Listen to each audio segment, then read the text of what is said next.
across. The Police Commissioner is giving his press conference now. Everyone else who's concerned as up to date as possible. As I said in my earlier release, we can't give absolute surety around some of the numbers and some of the facts because it is a continually evolving event, but we will do our absolute best. And if things change, we'll update you on that as well. This unprecedented, abhorrent event is, as you have heard the Prime Minister tonight, now classified as a terrorist event. I want to give some more clarity about the number of people who have tragically lost their lives. At the Deans Ave Mosque, we now know that 41 people have lost their lives. And at the Linwood Mosque, 7 have lost their lives. Of the 40 people who have been treated at Christchurch Hospital, 1 has now passed. So the total number of people who have died in this horrendous event are 49. And our hearts go out to them and all of their family, all of their friends, all of their loved ones. And I want to assure everyone that we will do our best for them.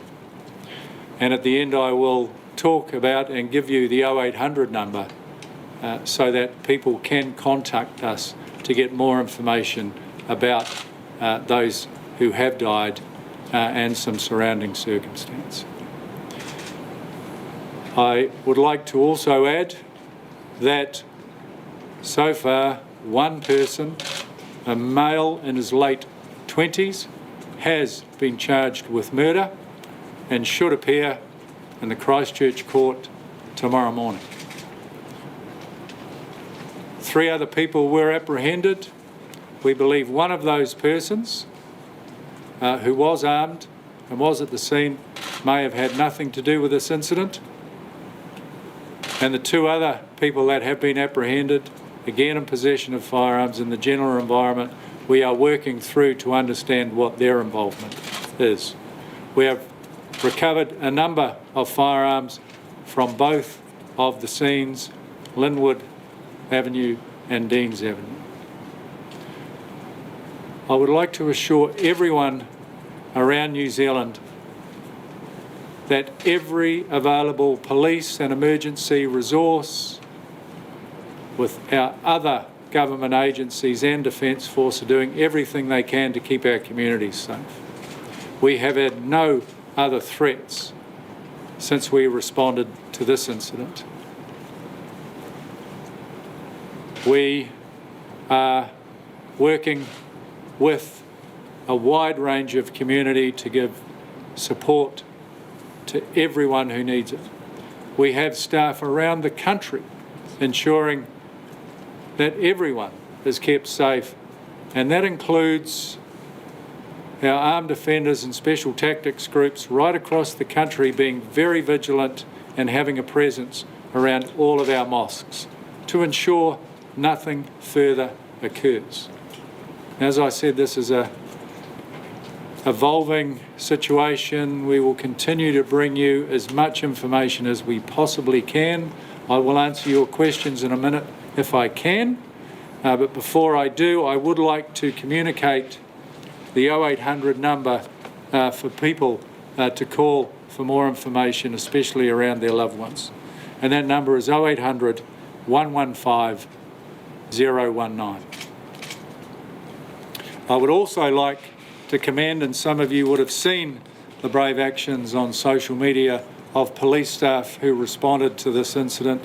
They have gone above and beyond on behalf of their communities to apprehend at least one of these offenders.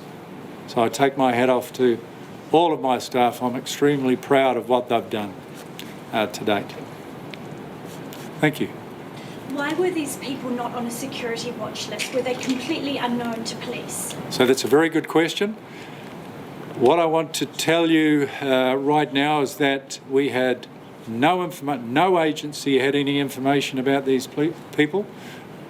And I can also tell you that I've been in contact with my Australian colleagues. They have no information on them at all either. And they are assisting with our inquiries. But I can also add that part of our investigation will to look back at every possibility to ensure that we in law enforcement and security didn't miss any opportunities to prevent this horrendous event. Who carried out the shootings at the Deans Ave Mosque? Was it the same person as who carried out the shootings at Linwood? Look, I would love to go into detail, but a person has been charged. For me to now go into details of who did what would not be proper. Is the person charged Brenton Tarrant? Again, I know there is a name within the public domain, but it would be improper for me now to confirm that because a person has been charged. There was a threat on Facebook, on a Facebook page made towards the Muslim community. Are you aware of that? They said that the police had an early warning of this attack. I'm aware of that suggestion, which we're working through at the moment. When I have absolute clarity about that, I'll be sharing that. So I'm only aware of the suggestion. I'm not aware of it actually existing, but if it did, I'll be sharing that fact. Are you actively searching for any other suspects at the moment? We never assume that there aren't other people involved. That's why we've got a immense presence out there across Canterbury and right across New Zealand. But we don't have named or identified people that we're looking for. But it would be wrong to assume that there is no one else. So you're not actively looking for any other shooter at this stage? At this point, we are not actively looking for any identified persons. How many days, weeks, months in the planning do you think this attack was? Look, I couldn't tell you, but I think I don't need to tell you this is a very well planned event. Was there explosives on the body of one of the attackers? So I'm aware of that commentary as well. What I can say is that that person may have suggested that. We have eliminated that as a possibility. There was not. We've also talked about my IED devices on 2 vehicles. I'd like to clarify that and say that there were possibly 2 IDs on 1 vehicle. And we've disabled one, and we're in the process of disabling the other with the assistance of the Defence Force. Were the controlled explosions at Britomart in Auckland anything to do with this investigation? We believe not, but of course there's a real heightened sense out there within the communities.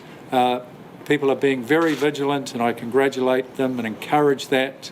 But we've dealt with 2 bags that were left at Britomart. They've been detonated. We don't believe they were of any threat. You spoke about increased police presence at other mosques throughout New Zealand. Are you concerned that this event could be coordinated with other potential events? There could be other events coming in New Zealand? We don't have any information to that extent, but it's always important to take preventative precautions. And that's exactly what we're doing. Was Christchurch Hospital targeted? No, I think there was some early reporting of that, but it was confused with the fact that 40 people were taken there very quickly for emergency medical treatment. It was not targeted.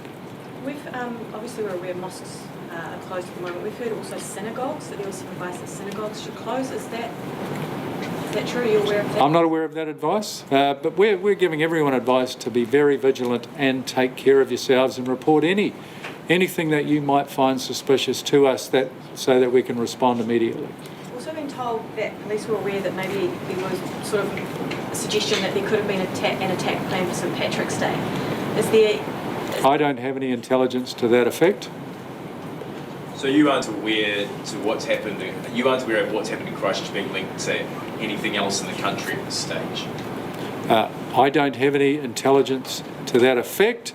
I'm not ruling anything out. We have our eyes wide open on this. We're being extremely vigilant in terms of any possibilities, and that's what we want to ensure the public that we are right on top of. How many police are currently in Christchurch?